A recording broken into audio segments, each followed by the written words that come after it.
Hello, hello, hello. Welcome to another episode of CAV HQ Live. I am your host, CAVBoss. It is July 14th in the year of our Lord, 2021. So, a lot of things to talk about tonight, actually. Hello, hello, hello. Mr. Colonel Kane. And in the grand scheme of the grand world, a CAV is a mech. I know you don't want to hear it, but in the grand scheme of things, contrary to what Battletech may think, there were mechs before they called them a mech. So, if in actuality, Battletech should always use the term battle mech. That's what their original term was. So CAV is just our stand-in for a mech, but at the end of the day, it is still a mech.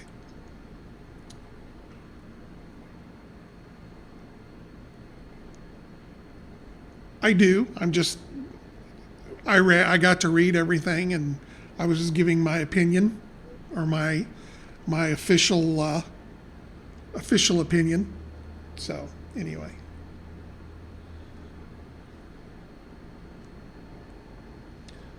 It can be short for mechanical, it can be short for mechanized. Yes, there is all kinds of. And then you add the A for Japanese, mecha.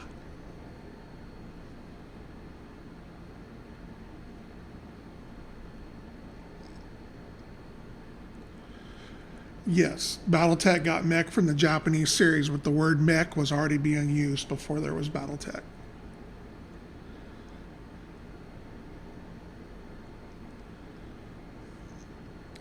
So we're going to give everybody a few minutes to get in, since I have a lot of things I want to try to cover tonight. I am kind of building on things that we've been talking about, things that James has brought up. Kind of give you guys an idea of where we are with some of our things. As always, an update on Dualcast and the game in general.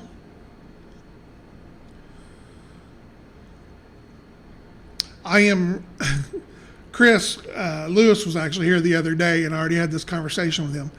I am pretty sure that I have a snake somewhere loose in the shop.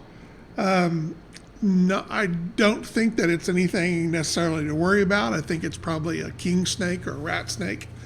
Because I think if it was a rattler, I'd be hearing the rattling.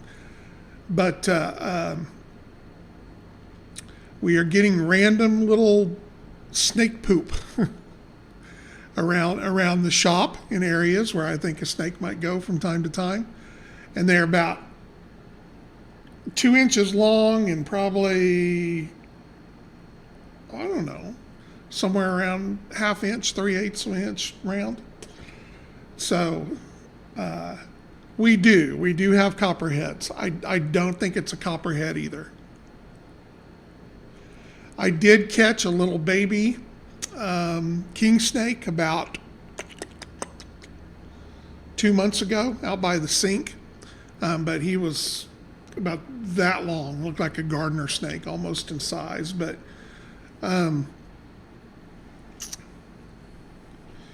we have quite the menagerie of snakes out here. So we looked at the list when Chris was here, and I was like, well, crap, we got all kinds of snakes. Yeah, I don't think it's a venomous one. I hope it's not. So, like I said, I know it's not a rattlesnake, or we would hear it. It's too dry around here for it to be a cottonmouth. So, like I said, it's probably, it's too bad you can't identify a snake by its poop, or I guess maybe an expert could. But yeah, no, and we've had them before. We've had lizards and toads and stuff out here before. It's just, I think we've got one that's moved in full time because they're showing up pretty regular. Snake hunt. Yeah. No, like I said, he leaves me alone, and everybody, I'll leave him alone, because I have noticed that I haven't seen any mice. I haven't seen any crickets. So, so that's a good deal. We have, of course, we're surrounded on 3 sides with big fields. So we get rats and mice in here year round, especially when it gets cold. But so I set poison out for them, and them rats and mice will come in there and eat that shit like candy.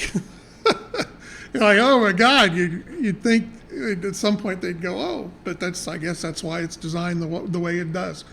So I can go around and look at the bowls or whatever and go, oh, yeah, a lot of it's missing. So, the rats and everything have been in it. Lately, it's all still been there. So I think the snake is doing his job. We've kept a couple of cats out here, but I'm not a cat person, so it never works out good. And they get out, and the coyotes get them and everything. So, but we've got several out in the grounds that stay out underneath buildings and sheds and stuff like that. I see them a couple of times a year. I'll see the kittens out here or there. So we have just a wild menagerie of creatures around here. We've got deer and coyote and fox and all kinds of stuff. Cat, rabbits, possums, skunks. I did see a skunk the other night walking across the road when I left. So generally those get popped. Not a big skunk guy.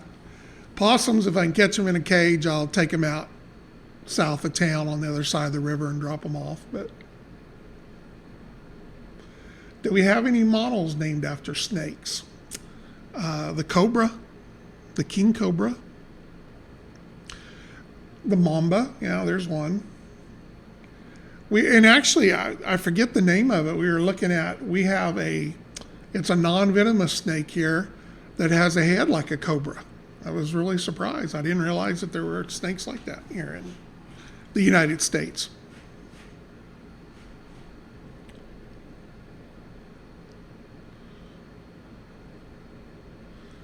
But I'm sure there's some others in there too, off the top of my head. But the cobra was the one that came to mind.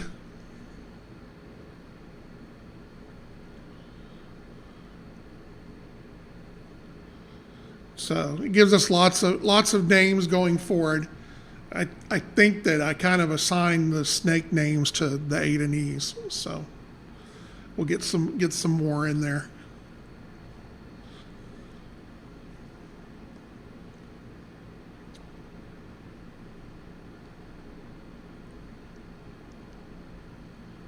All right, so it's 10 after. So first off, I'm going to give you an update on Dualcast.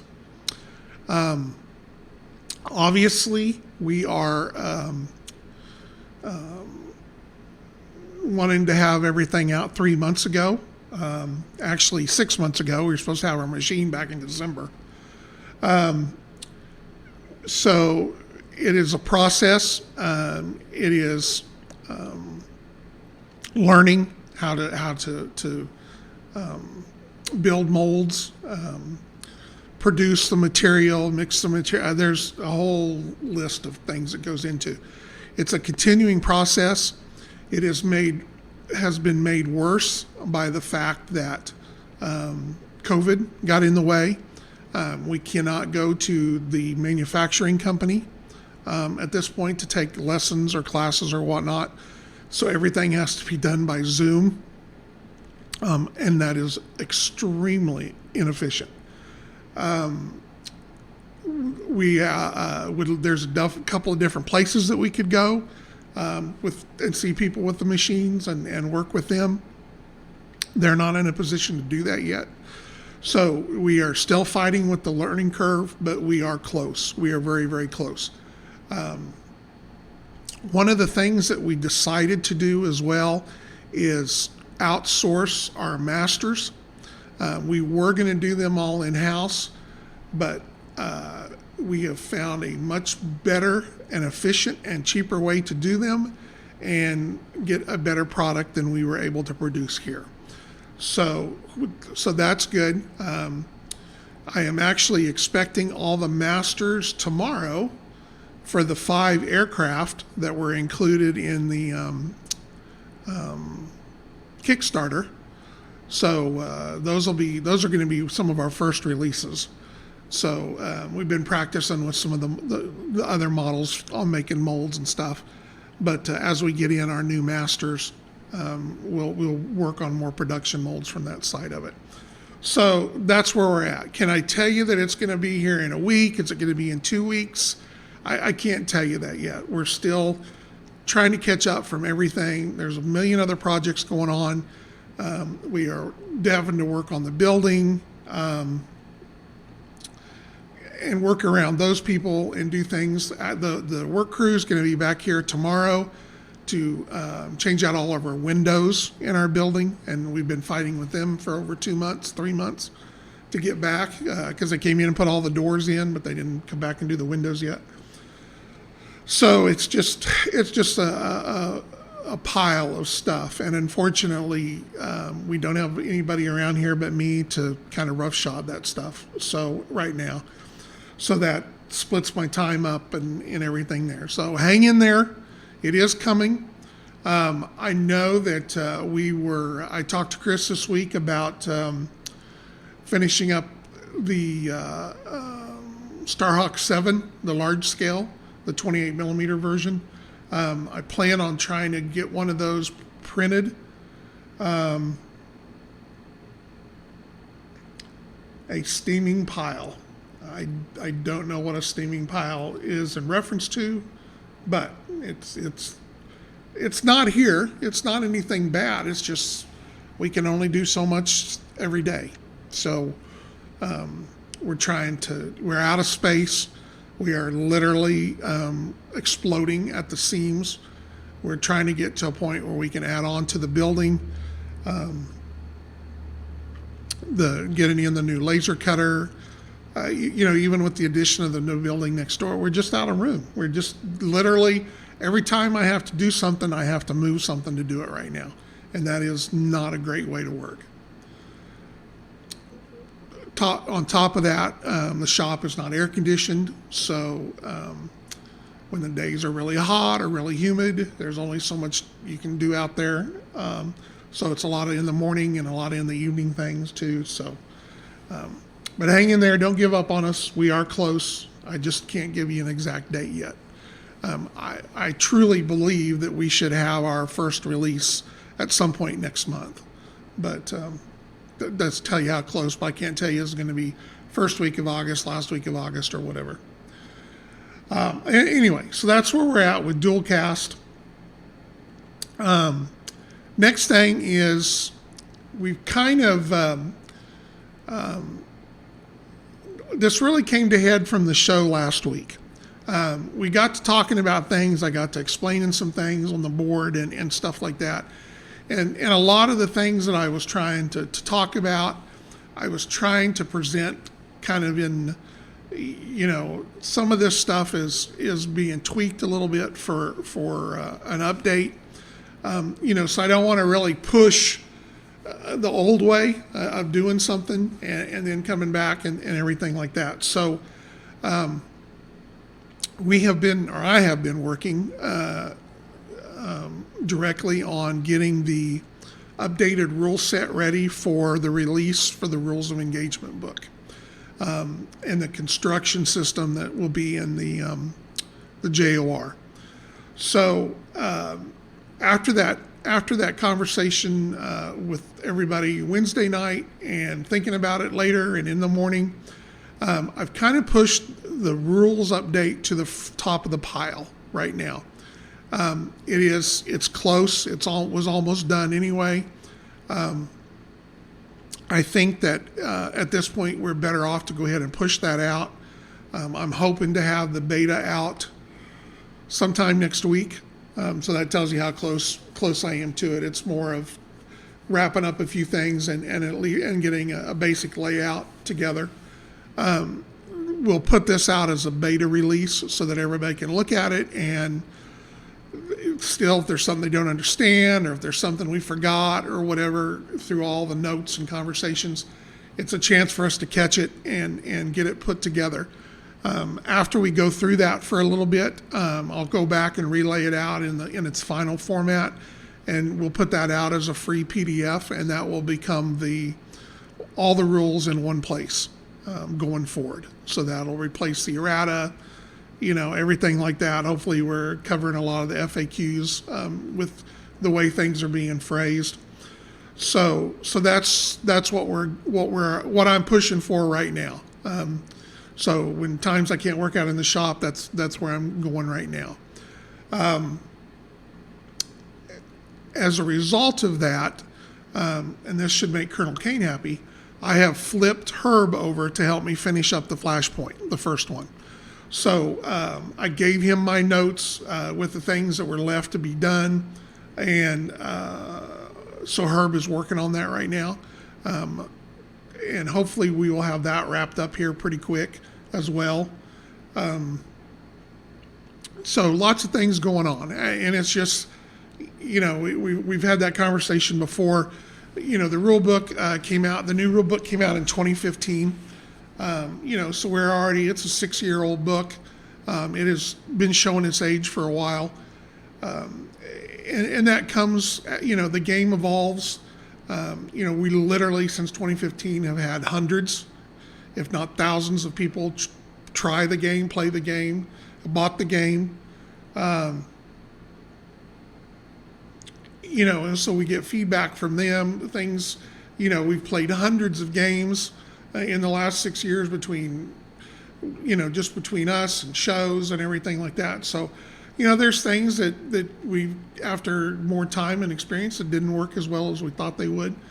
So, that's where we're at. So that's what's coming. That's what's coming down the pipe. So one of the things I was just going to kind of go over are just some of the highlights of things. I mean, the overall system is the same. It's just the way that we go about some things and some things like that. So if you already are playing the game, it's not going to be a big, huge curve to get back, into the new deal. I think it'll certainly make it easier for new players moving forward, because a lot of the changes are coming about because it's the way everybody's already playing the game. Obviously, I had a vision in my head how I thought games would be played. Some people play it that way, some people don't. So it's a matter of, making the game more user-friendly and making it so that everybody is basically playing the same game without being, having to home do this or home do that. So that's something certainly that will help moving ahead with the game.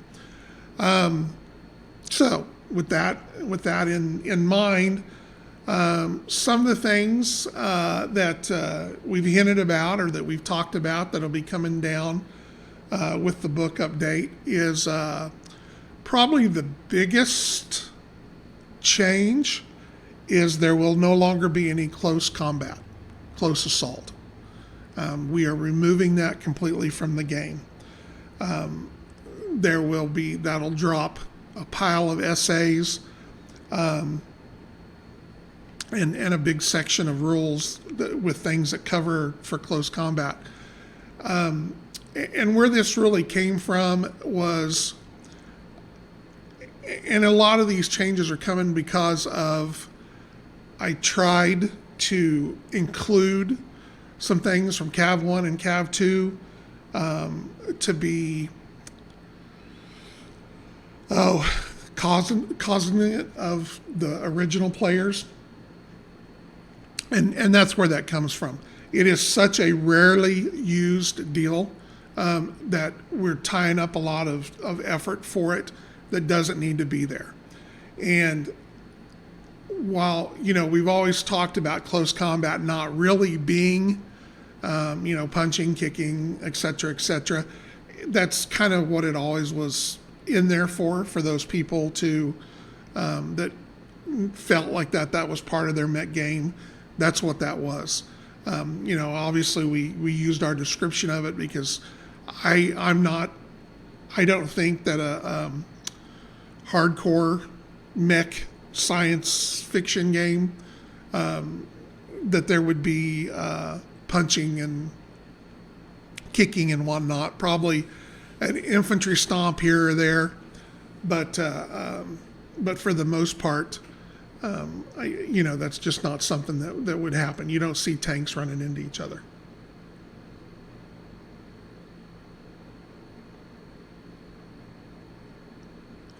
And there could be an argument that it would allow some models to overcome other models, but there was maybe so, maybe not. You really had to really build around it. So that's a big one. So close combat's going to be gone. I think that's probably the biggest bang out of the gate. I know that let's see, and James. I mean, I've talked to James about some of this stuff. So if there's something you want me to bring up, we've talked about, that's fine. I don't mind bringing it up as far as rule changes.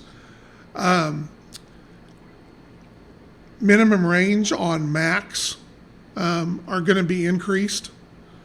So I believe it's set at 8 inches going forward. That really is more in line with the type of weapon that it is, and it gives a little more punch to autocannons and the new cannons that are coming out. Yes, 8. Max are a long-range, medium-ranged weapon. They are not intended to be everybody standing next to each other, pounding each other with max. So I think that really it does what it needs to do to make other weapons have their own place in the game.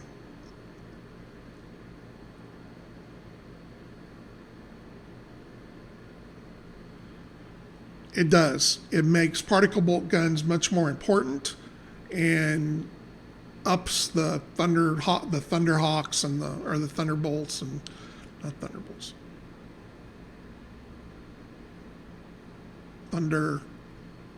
Thunderbirds. Yes, MRACs are also being, the range is extended.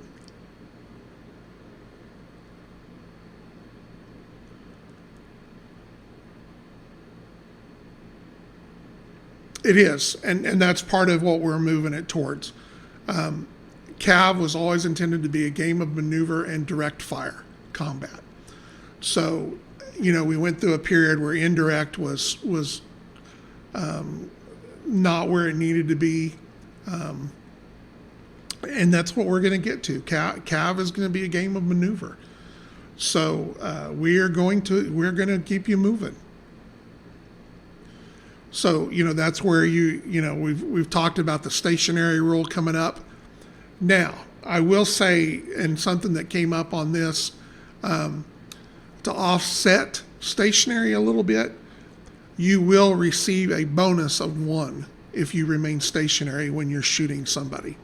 So there is a reason if you want to give up an easier to be hit, but get a better chance to hit somebody or do a little better damage, you will be able to do that as a trade-off with stationary. And that kind of falls into the other side of it. The only rolls going forward will be target point rolls. Opposed rolls, 10 plus rolls, anything like that are gone. Everything going forward is a target point roll, whether it's a 1d6 or 2d6, depending on the number or what's rolled. That's where we're going to be. So Anything that helps you decreases the target point. Anything that hurts you increases the target point.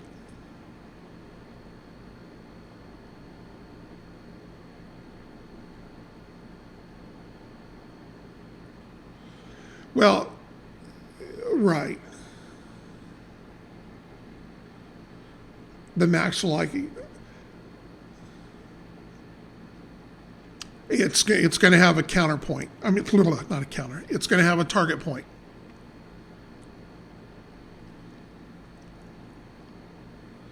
That point will be affected by the level that you have or the level of the person that you are trying to jam.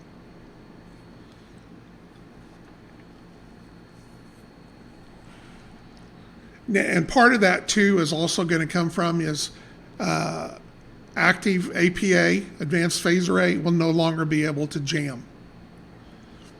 APA is strictly if you activate it, I get a plus. If you try to jam me, I get to attempt to keep from being jammed, but you will not be able to use APA to jam other APA or ECM guys.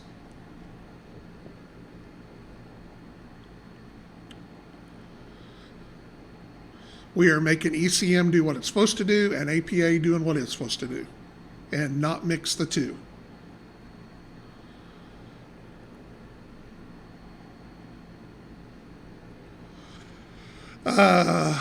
What are some other things? Of course, I've brought up the fact that target points for the range bands are going to change. Right now they're 5, 6, 7, and 8. Going forward, they are going to be 4, 6, 8, and 10, with indirect fire strike points still remaining at 10, and their combat roll at a 7.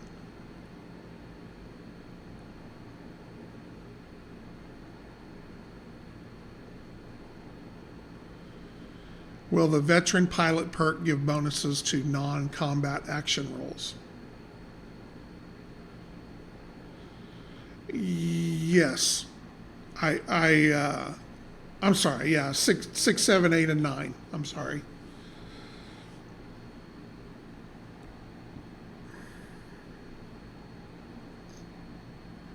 Going forward, they're going to be 4, 6, 8, and 10.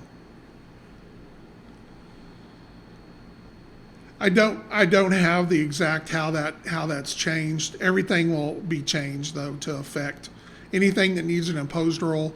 We've got a way that we're changing it into the system.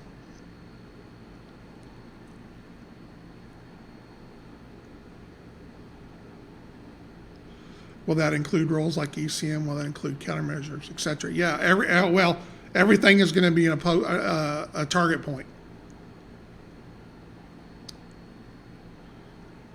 That target point will be affected by your ability and your other ability.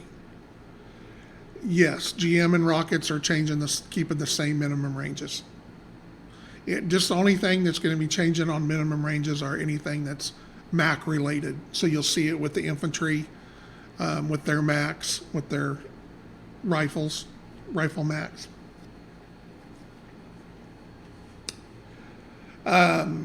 And that also, and to keep infantry still effective, especially when they're up close. Close assault will be becoming a new SA, and basically close assault allows infantry to combine their attack kind of like a salvo. So infantry you still don't want them in your grill.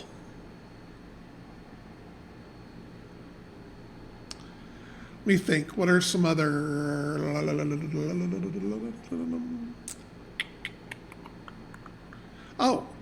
I think that probably the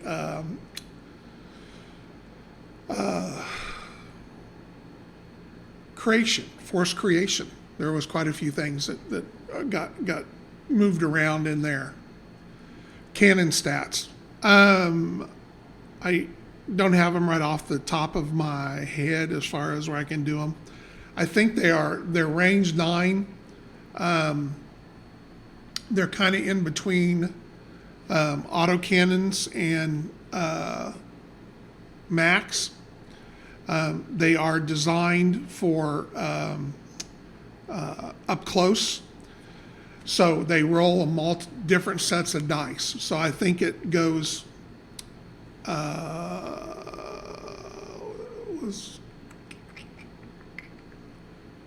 think like at short range, you get to roll 4d6. At medium range, you get to roll 3d6 and take the best two.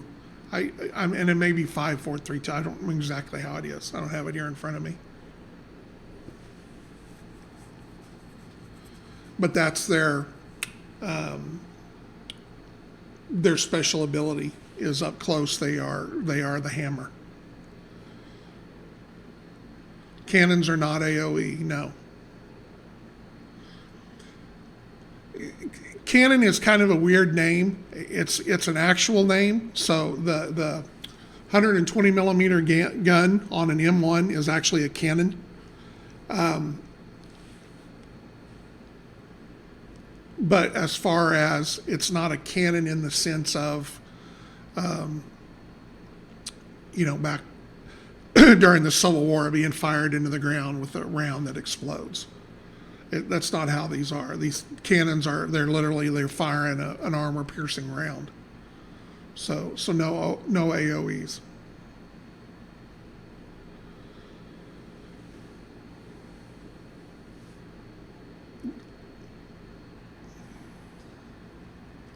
Yeah, there's not going to be any high explosive. That's just what they are. They are shooting sabos, armor-piercing, heat, whatever you want to put in there. There's no AoE. Exactly. But like I said, they are technically considered a cannon. So forces going forward are going to be. We're still going to have our faction forces. The next level down are going to be our independent forces, and independent forces are kind of quasi-factions. They are special. Generally, they'll pop up in a scenario or in a faction, flashpoint or something like that, or just something that we put out there. And then finally, at the bottom of that is going to be open factions. Open factions are your mercenaries, your corporate security forces, pirates, things like that. And they have different levels of what they can use and can't use. Now, going forward, faction forces will be able to mix vehicles and CAVs in the same squad. And still remain faction true, I guess. There'll be an explanation as to kind of why that is, but it's more of a mix of, it's not changing the fact that a normal Terran CAV squad has 5 CAVs in it, okay? But it takes into account that maybe during the combat, they've had a couple of CAVs destroyed and they had to bring a couple of vehicles in for the attack, or for this mission, they've combined, some vehicles out of this squad with some vehicles with the CAVs. It is something that's done in the regular military from times. So, for special missions or whatever. And so that's really the way we're going to approach it going forward. So, you can say that it's on a cost basis, but it's just more of, it's the way people want to play. They don't want to always have to have all CAVs. They don't have to have all CAV squads and all vehicle squads and mixing. They'd rather mix things around and support one another. So we're going to allow that. We are also going to allow your squads to be variable. So instead of a Terran squad always being 5 CAVs or 5 combinations or whatever, you can go 4 or you can go 6, just like anybody else can. It's up to you as far as you build that squad, how many of the models that you want to be in there. So everybody's going to be working from the same base. So whether you're a mercenary, whether you're an independent, whether you're a faction, you will